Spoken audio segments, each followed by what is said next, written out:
우리 시대가 우리 지금 명절을 다들 보내고 우리 와서 함께 예배 드려서 너무 감사하고 기쁩니다. 이번에 명절이 많이 길어서 가족들끼리 같이 여행을 가는 가족들도 많고 놀러 가는 친구들도 많이 있는 것 같아요.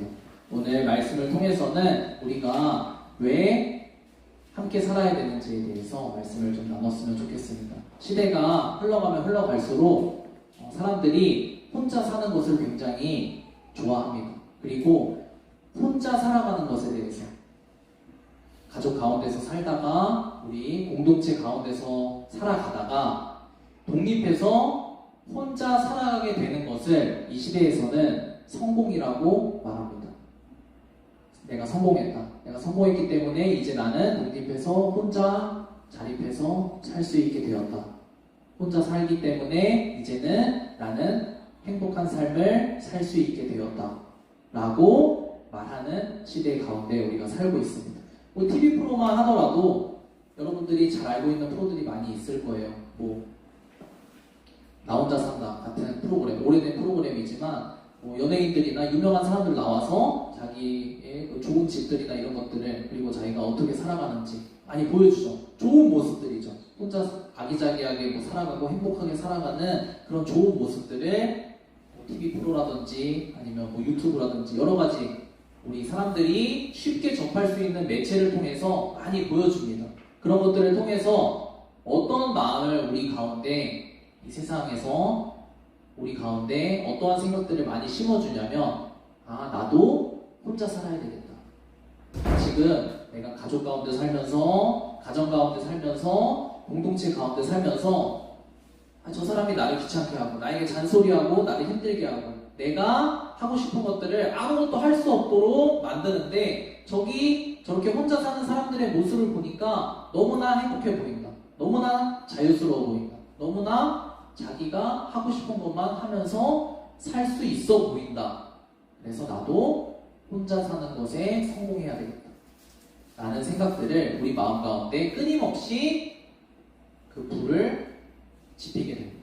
근데 하나님께서는 오늘 말씀을 통해서 분명하게 말씀을 해주고 계세요. 어떤 것에 대해서 말씀을 해주고 계시냐면, 혼자 사는 것이 굉장히 위험한 것이다. 그리고 함께 사는 것이 나 자신을 지키는 길이다라는 것에 대해서 말씀을 통해서 알려주고 계십니다.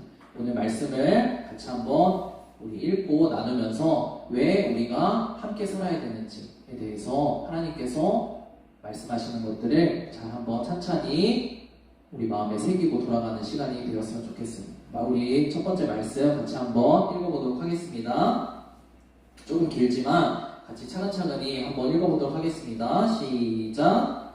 나는 세상에서 헛된 것을 또 보았다. 한 남자가 있다. 자식도 형제도 없이 혼자 산다. 그러나 그는 쉬지도 않고 일만 하며 산다. 그렇게 해서 모은 재산도 그의 눈에는 차지 않는다. 그러면서도 그는 가끔 어찌하여 나는 즐겁지도 못하고 사는가? 도대체 내가 누구 때문에 이 수고를 하는가? 하고 말하니 그의 수고도 헛되고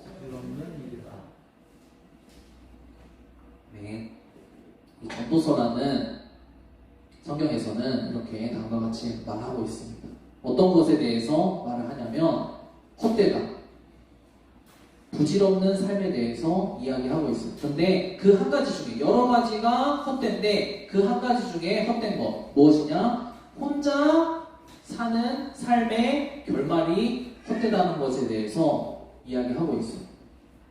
혼자 살아가는 삶의 결말, 이것이 결론으로 가보면 부질없는 삶이다. 아무것도 남지 않는 헛된 삶이라고 이야기하고 있어요. 왜냐하면 방금도 이야기했지만 이 세상에서 우리의 원수 사단이 어떤 생각을 사람들, 우리의 마음속에 불러일으키냐면, 혼자 살면 내가 행복하다라고 생각을 하게 만들어요. 왜 그러냐면 그것의 근거는 무엇이냐? 혼자 살면 내가 하고 싶은 것만 할 수 있다는 거예요. 혼자 살면 다른 사람을 위해서 내가 나의 시간과 에너지와 감정과 이 모든 것들을 소비하지 않아도 내가 살 수 있기 때문에 내가 행복해진다는 거예요. 나의 행복을 위해서 내가 혼자 살아야 된다는 거예요. 하지만 하나님께서는 우리 인생의 본질에 대해서 분명히 말씀해주고 계세요. 혼자 살든 둘이 살든 셋이 살든 여럿이 살든 사람의 본질적인 삶은 수고가 있는 삶이에요. 혼자 산다고 수고롭지 않고 고통스럽지 않은 것이 아니고 여럿이 산다고 고통스럽고 수고스러운 삶만 이어지는 것도 아니라는 거죠. 사람의 본질이 이 세상에서 살아가는, 예수님이 다시 오실 때까지 이 세상에서 살아가는 모든 사람들의 삶은 다 어떤 형태로 살아가든지 수고스럽고 고통스럽고 어려운 가운데 살아가는 삶이라는 거죠. 근데 마치 혼자 살아가면 이 수고와 고통과 어려움과 갈등과 이 모든 것들, 나를 답답하게 만드는 이 모든 것들이 마치 해결될 것처럼 그렇게 우리 마음 가운데 지속적으로 생각을 불러일으키고 심어준다는 거죠. 누가? 우리의 원수 사단이. 왜 그렇게 할까요? 우리가 혼자 떨어져서 살아가게끔 만들기 위해서 우리 마음 가운데 계속해서 그런 생각을 심어 넣는다는 거죠.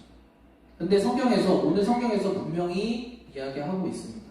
혼자 살아가는 삶이 헛되다라고 이야기를 하고 있습니다.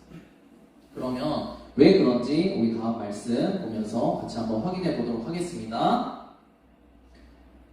같이 한번 읽어보겠습니다. 시작! 혼자보다는 둘이 더 낫다. 두 사람이 함께 일할 때에 더 좋은 결과를 얻을 수 있기 때문이다. 그 가운데 하나가 넘어지면 다른 한 사람이 자기의 동물을 일으켜 줄 수 있다. 그러나 혼자 가다가 넘어지면 딱하게도 일으켜 줄 사람이 없다. 하나님께서 왜 혼자 살아가지 말고 함께 살아가라고 말씀을 하시냐면 우리 인간이 본질적으로 죄 가운데 있고 연약한 존재이기 때문에 하나님께서는 우리가 함께 살아가는 것을 말씀을 하세요. 그리고 우리가 함께 살아가도록 우리를 만들어 놓으셨고 우리가 살아가는 이 모든 공동체를 하나님께서 우리에게 선물로 주신 거예요. 왜 그러냐면 우리는 굉장히 연약한 존재예요. 가령 만약에 엄청나게 뛰어난 사람이 있다라고 생각을 해봅시다. 가진 것도 많고 능력도 뛰어나고 힘도 세고 모든 영역에서 다 갖춰진 사람이라 할지라도 그 사람이 태어나서 죽을 때까지 한 번도 위기에 봉착하지 않는 사람은 없어요. 한 번도 연약한 가운데 처하지 않는 사람은 아무도 없어요. 모든 것이 다 갖춰진 사람도 이렇게 연약한 순간이 있을 텐데 우리들은 어떤 사람들이에요? 우리들은 솔직히 말해서 굉장히 연약하고 평범한 사람들이죠. 우리들은 어떻게 했어요? 우리들은 우리가 잘 살아가는 그 순간보다 우리가 연약해서 도움을 받아야 되는 순간들이 훨씬 많아요. 그렇죠? 인정하지 않는 얼굴들인데 실제로 그러합니다. 그리고 두 번째는 더 중요하고 우리가 기억해야 될 부분인데 우리의 삶을 우리가 잘 살아가려고 하더라도 전도사님이 여러분들에게 계속해서 반복적으로 강조해서 드리는 말씀이지만 우리의 삶을 가만두지 않는 존재가 있어요. 아까 우리 마음 가운데 혼자 살아라, 혼자 사는 것이 행복이다, 혼자 사는 것이 인생의 성공이다라는 이런 잘못된 생각들, 하나님의 말씀과 반대되는 이런 생각들을 계속 심어주는 존재, 우리의 원수 사단이 있어요. 여러분이 많이 함께 나눴던 말씀, 도둑이 오는 것은 도적질하고 죽이고 멸망시키려는 것뿐이라고 말씀했어요. 우리의 인생을 사단은 어떻게 해서든지 도둑질하고 죽이고 멸망시키려고 해요. 우리 인생을 아무 가치 없는 헛된 것으로 마무리하도록 사단은 끊임없이 우리가 태어나서 죽을 때까지 우리보다 더 열심히 우리 인생에 관심을 가지고 우리 인생을 망치려고 하는 존재가 있다는 거예요. 그렇기 때문에 우리가 가만히 있는다고 해서 우리 인생이 평탄하게 흘러갈 수가 없다는 거죠. 우리 인생을 망치고 억가하려는 그런 존재가 있기 때문에 하지만 우리가 공동체 안에서 방금 읽은 말씀처럼 옆에 내가 넘어질 때, 내가 어떤 유혹을 받을 때, 내가 마음이 무너지고 내 마음에 시험거리가 찾아들 때 너 그런 생각을 하면 안 된다. 너 그런 불평불만하는 생각을 하면 안 된다. 너 다 포기하려는 생각을 하면 안 된다. 라고 말해줄 사람이 있다면, 말해줄 공동체가 있다면 그 사람은 원수 사단이 주는 생각에 맞서서 싸울 수가 있어요. 하지만 혼자 있을 때 여러분들이 아마 밤 늦은 시간에 잠들기 전에 누워서 혼자 생각하는 그런 시간을 누구든지 한 번쯤은 가져봤을 거예요. 어떤 부정적인 일이 생겼을 때, 내가 실망스러운 일이 생겼을 때, 나에게 어려운 일이 생겼을 때 하루 종일 수고하고 밤늦게 돌아와서 내가 누워서 잠이 들려고 누웠어요. 근데 그때 어떤 생각들이 찾아오나요? 부정적인 생각들이 꼬리에 꼬리를 물고 나에게 찾아오죠. 내가 이렇게 하면 안 된다. 나는 망할 수밖에 없다. 나는 안 된다. 나는 포기할 수밖에 없다. 이런 생각들이 꼬리에 꼬리를 물고 나를 놓아주지 않는 것들을 여러분들이 한 번쯤은 경험해 봤을 거예요. 내가 근데 혼자 살아간다면 그러한 생각들에서 나 스스로 헤어나올 수가 없어요. 하지만 내 옆에서 나를 도와줄 수 있는 사람, 내가 그런 늪과 같은 사단이 주는 부정적인 생각들, 육신의 생각들 가운데 빠져 살 때에 그 생각들, 너 정신 차려라. 너 그 가운데서 벗어나서 하나님께로 돌아가서 하나님의 말씀을 듣고 회복해야 된다. 라는 말을 해줄 수 있는 사람이 누구라고요? 나 스스로는 나에게 그런 말을 해줄 수 없어요. 나 스스로는 늪 가운데서 나를 일으켜 세울 수가 없어요. 빠져나오게 할 수가 없어요. 하지만 내 옆에 있는 사람, 내가 속해 있는 공동체가 그 역할을 나에게 해줄 수 있다는 거죠. 우리 다음 말씀 보면서 말씀을 정리하고 우리 여러분들 다시 한번 확인해 보도록 하겠습니다. 우리 다음 한 구절 말씀, 오늘의 핵심 말씀이니까 여러분들 같이 읽고 말씀을 정확하게 정리하고 새기고 돌아갔으면 좋겠습니다. 같이 한번 큰 목소리로 같이 한번 말씀 읽어보도록 하겠습니다. 시작!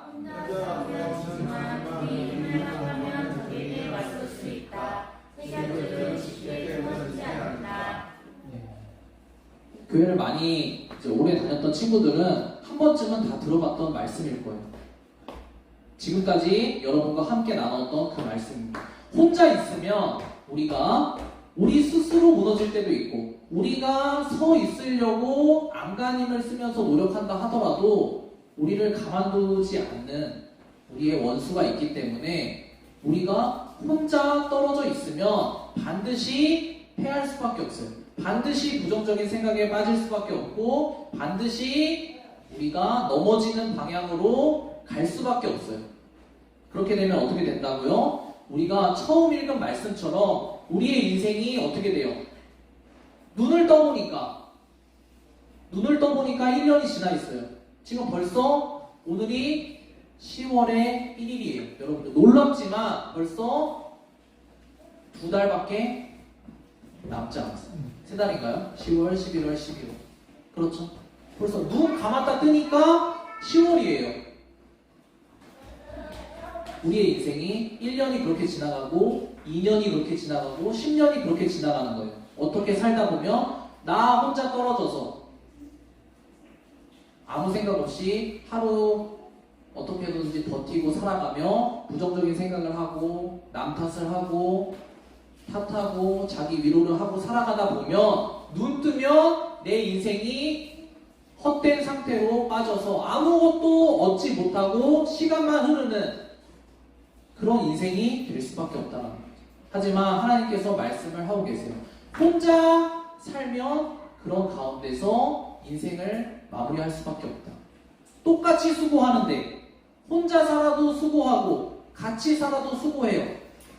똑같이 수고하고 어려운 가운데 갈등 가운데 부딪히면서 아웅다웅하면서 살지만 혼자 살면 아무것도 얻을 수 없는 헛된 삶을 살 수밖에 없는데 하나님께서는 나를 도와줄 수 있는 사람, 나를 붙잡아주고 나를 좀 귀찮게 하지만 내가 어려울 때, 내가 쓰러질 때, 내가 힘든 가운데 있을 때 나를 옆에서 붙잡아 줄 수 있는 사람이 있으면 내가 일어나서 살아갈 수 있다라고 말씀을 하고 있어요. 이렇게 얘기를 많이 들었어요. 우리가 교회를 다니면서 신앙생활을 하면서 이렇게 얘기를 많이 들었어요. 근데 요즘은 어떻게 얘기하냐? 그렇게 살아봤는데 내 옆에 사람이 나에게 주는 도움보다 나를 더 힘들게 하는 게 많습니다. 그래서 혼자 사는 게 맞습니다. 라고 이야기하는 게 새로운 이 시대의 공격이에요. 전도사님이 안타깝지만 일이 있어서 이제 추석 전후로 해가지고 이제 어떤 건물 엘리베이터를 좀 탔어요. 근데 거기서 이제 한 중년 남성, 한 40대 후반 정도 돼 보이는 두 분이 이제 웃으면서 이야기를 하시더라고요. 웃으면서 이야기를 하고 계시길래 어떤 좋은 일이 있나 보다 하고 전도사님이 잘 이야기를 한번 들어봤어요. 엿들은 건 아니고 그냥 들리게 너무 크게 말씀하시니까 들었는데 무슨 이야기였냐면 이혼을 앞두고 있다는 거예요. 이제 혼자 되는 거죠. 둘이 살다가 가정을 이루면서 살다가 이제 나 혼자 살겠다. 근데 그 얼굴이 너무나 기뻐 보였어요. 결혼식장에 들어가는 그 신랑의 얼굴보다 더 기뻐 보였어요. 왜 그랬어요? 이혼하면 나 혼자 살면서 이러이러한 것들을 할 것이다. 그리고 내 자녀들은 다 이제 와이프에게 보내버릴 것이다. 이런 얘기를 하면서 서로 이렇게 웃으면서 굉장히 기뻐하더라고요. 왜 그럴까요?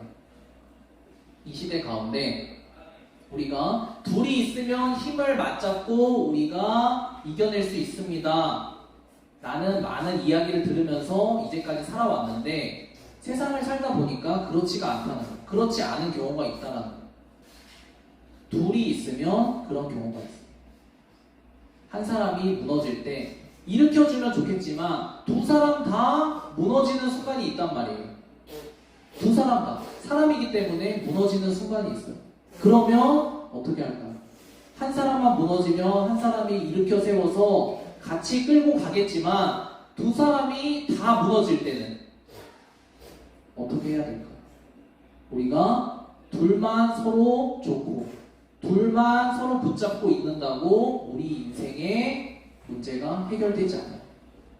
내가 의지하는 그 대상, 내가 이 사람만 있으면, 이것만 있으면 내 인생 아무 문제 없이 끝까지 내가 성공하고 실패하지 않고 갈 수 있다 라고 의지했던 그 대상이 무너질 때 나도 같이 무너지게 돼요. 하나님께서는 그렇기 때문에 오늘 결론의 말씀입니다. 하나님께서는 둘은 싸울 수 있지만 둘도 무너질 수 있다고 말씀하고 계세요. 하지만 하나님께서는 셋 이상이 뭉쳐 있을 때, 셋 이상이 함께 있을 때 쉽게 무너지지 않는다라고 분명하게 말씀하고 계세요. 여기서 세 겹줄이 쉽게 끊어지지 않는다. 세 줄이 이렇게 끊어지지 않는다. 그런 정도의 이야기가 아니라 어떤 의미냐면 서로 어떻게 되어 있냐면 꼬아져 있는 거예요. 세 줄이 그냥 이제 세 줄을 겹쳐놓은 것이 아니고 이렇게 꼬아놓은 것이에요. 우리 줄다리기 할 때 그 밧줄처럼 세 줄이 이렇게 꼬아져 있는 거예요. 서로 뒤엉켜져 있는 거예요. 우리의 삶도 마찬가지라고 하나님이 말씀하셔요. 우리가 공동체 안에서 어떻게 되어 있어요? 조금 저 사람이 나에게 잔소리도 하고 나에게 이거 하지 마라 저거 하지 마라 하면 귀찮을 때도 있지만 그럼에도 불구하고 우리가 서로 어떻게 되어 있는 거예요? 교회 안에서, 가정 안에서 서로 우리의 삶이 꼬아져 있는 거예요. 서로 얽혀져 있는 거예요. 그렇게 되면 우리의 원수 사단이 그것을 끊으려고 당겨도 어떻게 돼요? 서로 뒤엉켜져 있습니다. 쉽게 끊어지지 않죠. 나만 홀로 떨어져서 끊어지지 않죠. 그 꼬아져 있는 줄을 누가 지켜주시냐? 하나님이 지켜주시는 것. 왜요? 하나님이 그렇게 살 때 지켜주신다고 약속을 하셨기 때문에. 우리가 명절을 지내면서 여러분들이 가족들과도 좋은 시간을 보내고 그리고 놀러도 가고 좋은 시간 아주 잘 보냈을 것 같아요. 근데 기억해야 될 것은 무엇이냐? 우리가 지금 가만히 혼자 있으면 우리 생각에 나는 내가 돈만 좀 생기면, 내가 힘만 좀 생기면, 내가 자립할 수 있는 어떤 기회만 생기면 나 혼자 떨어져서 나 홀로 내가 하고 싶은 것만 살고 하면서 살아야겠다. 나는 이 생각이 우리의 삶을 지배할 수가 있어요. 이런 생각이 들 때 우리가 오늘 들었던 말씀을 기억하면서 우리가 어떻게 해야 된다고요? 조금 귀찮을 수 있지만 조금 내가 수고스럽고 갈등이 생기는 거 같이 느껴지지만 우리의 삶을 우리 믿음의 공동체, 교회 공동체, 그리고 가족들, 가정 공동체 가운데 얽혀서 여러분들이 잘 꼬아 놓으세요. 여러분들의 삶이 원수 사단이 잡아당길 때 끊어지지 않도록, 쉽게 혼자 뜯겨져서 끊어지지 않도록, 그래서 혼자 아무것도 거두지 못하는 헛된 삶으로 끝나지 않도록 하나님께서 여러분들을 지켜주시고 보호해주시고 생명과 풍성한 것들을 다 누릴 수 있도록 해주시겠다고 약속하셨습니다.